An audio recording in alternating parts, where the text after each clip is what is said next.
Okay, so he's chosen to go first again. I sided out the Keening Stone, which I decided would both be a little too slow against his deck and extra slow because he's playing stuff like Mnemonic Wall to pull cards out of his graveyard. And he's using, when he plays a card with Rebound, it delays for a turn, which means it's not even in the graveyard yet. If I have the Keen Stone out and I use it, that's like one less card I get. So I brought in, hilariously, the Harmless Assault because I figured, on those turns where he plays Distortion Strike, my only answer is the Repel the Darkness and or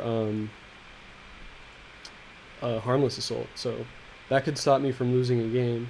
Like, if that's all he's got, if I've got board control and, like, I'm at 4 life and Distortion Strike he plays and bam, that's for the win, like, Harmless Assault could be my MVP in that situation. And it just, it's more castable than the Keening Stone. I might just use it somewhere down the road to prevent a couple damage. So I'm going to play the Outrider. He could kill it, but it's going to take me a couple turns anyway. I probably won't level him up till turn 5 because I'll probably be more interested in playing the Wild Heart Invoker. Oh, see, that's dirty. That's really bad.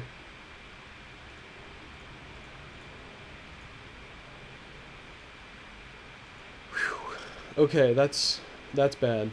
That's another good reason not to level up the Outrider. Like, on the other hand, he does have to spend a lot of mana to get that guy up to snuff, but once he does, he can play like a Fork Bolt to kill my Wild Heart Invoker, which seems pretty bad. I can live with that. I think I definitely swing with the Daggerback Basilisk. Oh, see, I can just maybe walk away with this game if I can survive long enough to play that. So I'm gonna swing with this guy. He probably won't block, but that guy's not gonna do any blocking for me anyway. And I'll do the Wild Heart Invoker. I can level up the Outrider next turn probably. Maybe I should be more concerned about like Stagger Shock, but he doesn't have that great of a play with Stagger Shock because he can't kill both of these guys. I guess he could. He could kill the Outrider and then next turn the Daggerback Basilisk.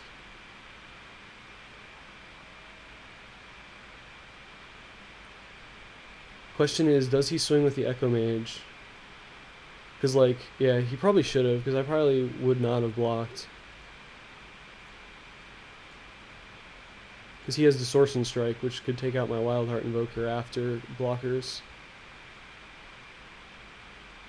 Stagger Shock on the Outrider? That would probably be the worst thing he could do to me right now. That I can live with. So this turn...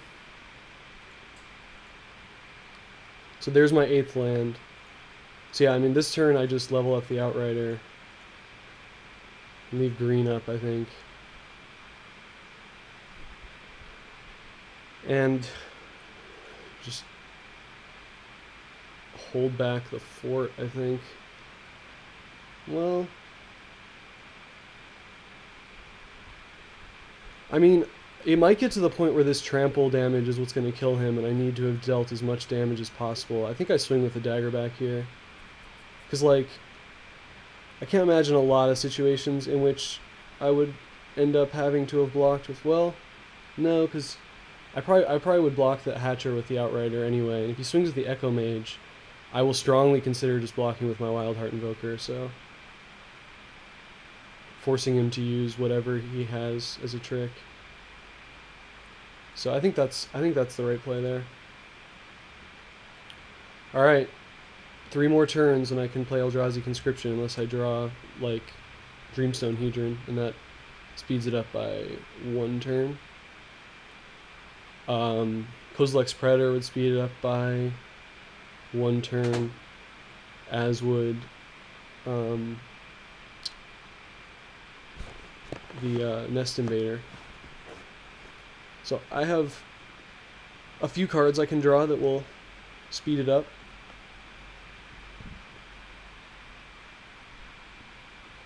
And if I draw like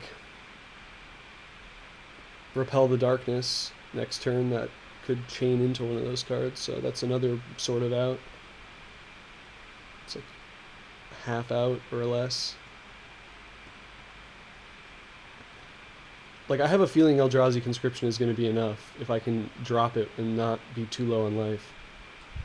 See, that's not good for me at all.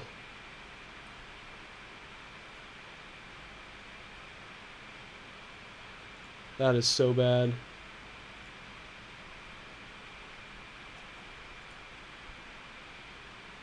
I guess I should have brought in Spider Umbra. I didn't think about that.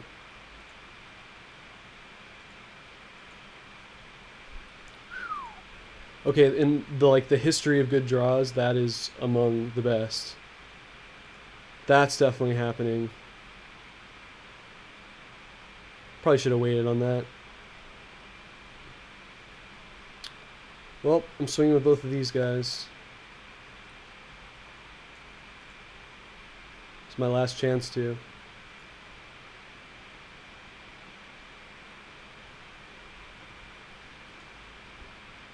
One, two, three, four, five, six. Yeah, I still only have 6, so this guy goes up again. I guess leaving white open is actually better, because Immersion Unscathed is better against his deck. Alright, 2 more turns, come on.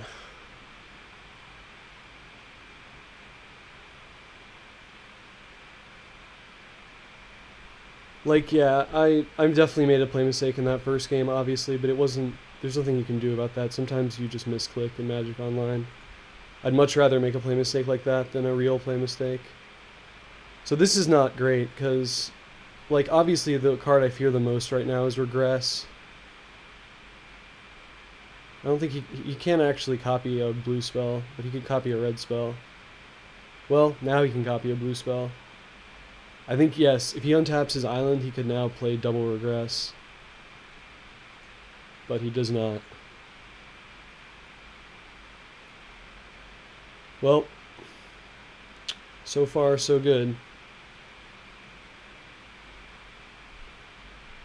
There's so many bad things he could have, though, with that Echo Mage. Oh man, Stagger Shock he could play. Jeez, that would be so disgusting. That would kill me. Aim Stagger Shock at my face. Oh, he's so doing that. Oh, goodness. I can deal with that. He didn't even copy it. That's a big play mistake on his part. I'm really lucky there.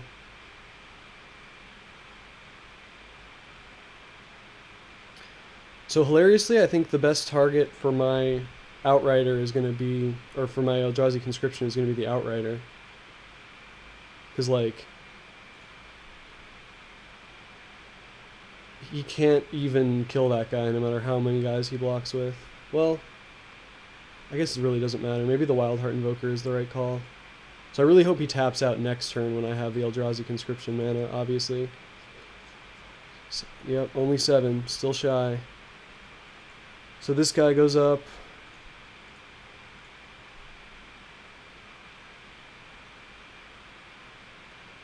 I'm going to be 1 shy of having him at 310 when the major stuff hits the fan. I think I swing here.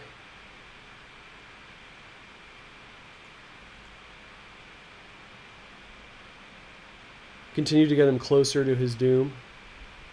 So yeah, like, he might be able to just kill me this turn, depending on what he's got. I would not be surprised, but if he doesn't, I might win this game. He's going to have to, like, block with every single guy he has to not die when I play Eldrazi Conscription on my Wild Heart Invoker.